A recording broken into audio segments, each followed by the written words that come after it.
কালি অসমৰ মুখ্যমন্ত্ৰীয়ে ইয়াত প্ৰত্যাহ্বান জনাইছিলে, মই প্ৰত্যাহ্বান জনাইছিলোঁ যে মোৰ শ্ৰীমতী গীতাশ্ৰী তামুলীৰ যিটো চাকৰি তাৰ এপইণ্টমেণ্টত কিবা কেলেংকাৰী আছে যদি তদন্ত কৰিব লাগে। আজি কালি ৰাতি মই ঘৰত গৈ বহুত গালি খাইছোঁ, গোটেই ৰাতিয়ে টোপনি ক্ষতি। আজিও অহাত দেৰি হৈ গৈছে, আপোনালোকে নিজে দেখিছে ঘৰত বহুত ডাঙৰ কাজিয়া। কৈছে যে তোৰ কাৰণে ৱাইফে কৈছে যে তোৰ কাৰণে মোৰ ইজ্জত হানি হৈছে। আৰু আজি মোৰ ৱাইফে প্ৰিন্সিপালৰ ওচৰত আৰু ডাইৰেক্টৰ হায়াৰ এডুকেশ্যনৰ ওচৰত ঘটনাটোৰ তদন্ত বিচাৰি আৰু তদন্ত কৰাৰ সময়খিনিত তেওঁক চাকৰিৰ পৰা আঁতৰাই ৰাখিবৰ কাৰণে আবেদন কৰিছে। এতিয়া আবেদন কৰিবলৈ গৈছে, কৰা নাই, এতিয়া চাগে পালেগে যেন পাওঁ। ডিউটি আছে, পৰীক্ষাৰ ডিউটি এটা, সেইটো কৰি যাব লাগিব। গৈছে চাগে এতিয়ালৈকে। আমি চাকৰি এৰি দিম, আমাৰ এইবিলাক টেনশ্যন ফেনশ্যন নাই। খালি এটাই প্ৰব্লেম আছে, ল'ৰাটোক পঢ়াই আছোঁ, ঘৰটো বিক্ৰী কৰি দিম। আৰু কালি মুখ্যমন্ত্ৰীয়ে কৈ আছে যে আমাৰ ঘৰটো কেলেংকাৰী কৰি মই এই হাৱাই চেণ্ডেল পিন্ধা মানুহটোৱে কিনিছোঁ। মই মুখ্যমন্ত্ৰীক চেলেঞ্জ আকৌ এবাৰ কৰি থৈ গৈছোঁ। অসমৰ মুখ্যমন্ত্ৰী হিমন্ত বিশ্ব শৰ্মা ডাঙৰীয়া, মই যিটো ঘৰত থাকোঁ এই ঘৰটো মোৰ নহয়, মোৰ ৱাইফৰ ঘৰ। আৰু আপোনাক এই ঘৰটো কিনোতে যদি এটকা কেলেংকাৰী হৈছে তাৰ ওপৰত তদন্ত কৰিবৰ কাৰণে অনুৰোধ জনাইছোঁ। তদন্ত কৰি দোষী যদি হয় তেতিয়াহ'লে ঘৰটো লৈ থওক, আৰু যদি দোষী নহয়ও আপুনি বিচাৰিলে আপোনাকে ঘৰটো মই দি দিম। এচলীয়া ঘৰ এটা, 14 লোচা মাটিৰ ঘৰ এটা, গোটেই জীৱন কলেজৰ প্ৰফেচাৰ কৰি হিমন্ত বিশ্ব শৰ্মাতকৈ বেছি দৰমহা পায়। এই 14 লোচাৰ ঘৰ এটা, এচলীয়া ঘৰ এটা কিনিছোঁ, পুৰণা 60 বছৰ পুৰণি ঘৰ, বনাব পৰা নাই সেইটো। 60 লোচা ঘৰৰ এটা কিনিছিলোঁ, সেই ঘৰটো হিমন্ত বিশ্ব শৰ্মাকে দি যাম। কিন্তু আমি সকলোৱে অভিযোগ কৰি আছোঁ যে হিমন্ত বিশ্ব শৰ্মাই তেওঁৰ আয়তকৈ অবৈধ সম্পত্তি বহুত গঢ়ি তুলিছে। মই মোৰ সম্পত্তি, মোৰ নহয়, মোৰ শ্ৰীমতীৰ ঘৰটো, তাৰ ওপৰত তদন্ত দিবলৈ মুখ্যমন্ত্ৰীক দাবী জনাইছোঁ। আৰু হিমন্ত বিশ্ব শৰ্মায়ো তেওঁৰ মুখ্যমন্ত্ৰী তদাৰকী কোষৰ জৰিয়তে হিমন্ত বিশ্ব শৰ্মাৰ যি স্থাবৰ অস্থাবৰ সম্পত্তি, কি বুলি কয় এইটো, আয়তকৈ সম্পত্তিৰ পৰিমাণৰ যিটো সামঞ্জস্যহীনতা, সেইটোৰ ওপৰত তদন্ত কৰিবৰ কাৰণে হিমন্ত বিশ্ব শৰ্মাই মোৰ চেলেঞ্জ গ্ৰহণ কৰক। মই হিমন্ত বিশ্ব শৰ্মাক অনুৰোধ জনাইছোঁ, ময়ো এখন চিঠি দি দিম, নহ'লে এনেই বাহিৰত কৈছোঁ বুলি ক'ব।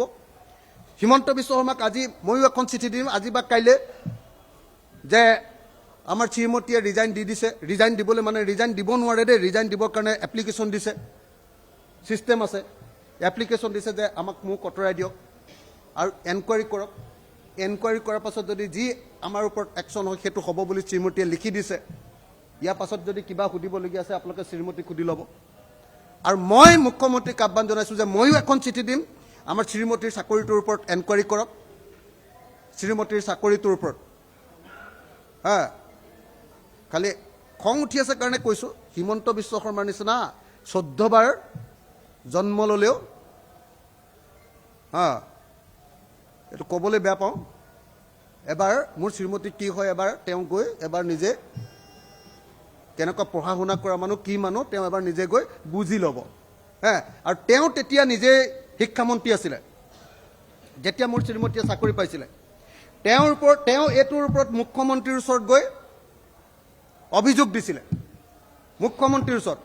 মুখ্যমন্ত্ৰীয়ে এপইণ্টমেণ্ট লোৱাৰ আগত এনকুৱাৰী কৰিছিলে তৰুণ গগৈ। এনকুৱাৰী কৰি দেখিলে যে তাত এইজনীটো ডিগ্ৰীটো মানে ফাৰ্ষ্ট ক্লাছ, মানে কি কয়, গ'ল্ড মেডেলিষ্ট। আমাৰ গোটেই ডিব্ৰুগড় ইউনিভাৰ্চিটি আৰ্টছৰ ভিতৰত তেওঁ ডিগ্ৰীত গ'ল্ড মেডেলিষ্ট আছিলে, গ'ল্ড মেডেলিষ্ট, গোটেই আৰ্টছৰ ভিতৰত ফাৰ্ষ্ট।